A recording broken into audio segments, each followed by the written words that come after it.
This is a tribute video for my cat, Millie, who we lost a year ago today. Now, when it was a year since losing Titania, or Tatty, as we called her, I covered her favourite song as a tribute, but Millie didn't have a favourite song, or if she did, we didn't know because she wouldn't sit still for the length of a song. She was the most playful cat that we ever had until we got a kitten, Gracie. So I've decided that for this tribute, I'm going to talk about Millie and tell her story. When we first met Millie, she was a tiny, playful kitten. She was actually the neighbours' kitten who they got for their daughter.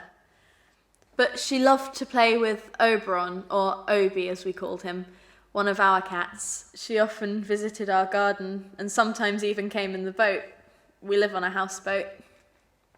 But then the daughter, whose cat she was, moved out and they just stopped looking after her.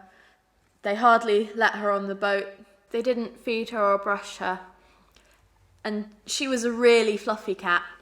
Some cats with shorter fur don't need brushing as much, but Millie really needed brushing. So she always came to us for food, and we fed her and brushed her.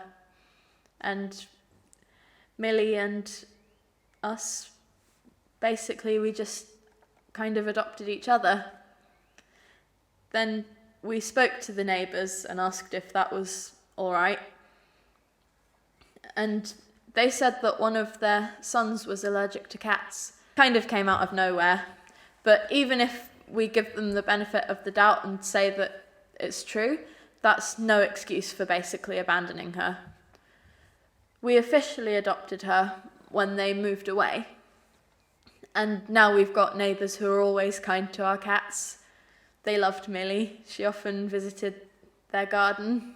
Millie really got on well with Obi. They were always friendly with each other, even before she moved in. She was very cheeky to Tatty, though. If you didn't know Tatty very well, you might think she was a bit grumpy. She didn't really like other cats that much, so she would always meow at Millie. She would usually yowl. And Millie, whenever she had to go past Tatty, always made a big show of creeping round.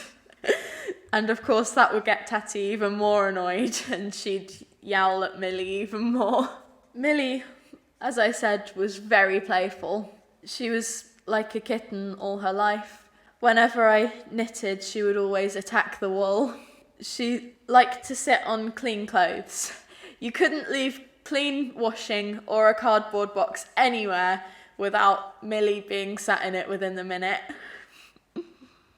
She also liked to sit on our table that we call the breakfast bar.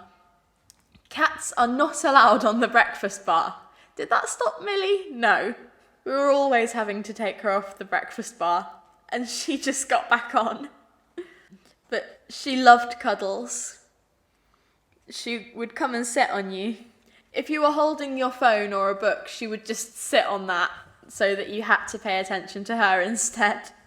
And once you stroked her, she had the biggest purr ever. And she would instantly purr when you stroked her. And then claw. She had happy claws, but they were very sharp. She used to headbutt quite a lot as well, which is how cats kiss. She was a very affectionate cat, and you could tell that she loved us. And we loved her. We still miss her, although we're happy with Obi and Gracie. I think it's a shame that Millie didn't get to meet Gracie, because they would have got on very well, because of Millie being like an adult kitten. They would have played together quite a lot. Sometimes I think that Millie, as a ghost cat, plays with Gracie. Gracie seems to have mysteriously picked up a lot of Millie's traits anyway. But that might just be kitten things. Thank you for watching this tribute. I hope I can post another video soon. Maybe a cat video, maybe a singing video, maybe even a song from Cats.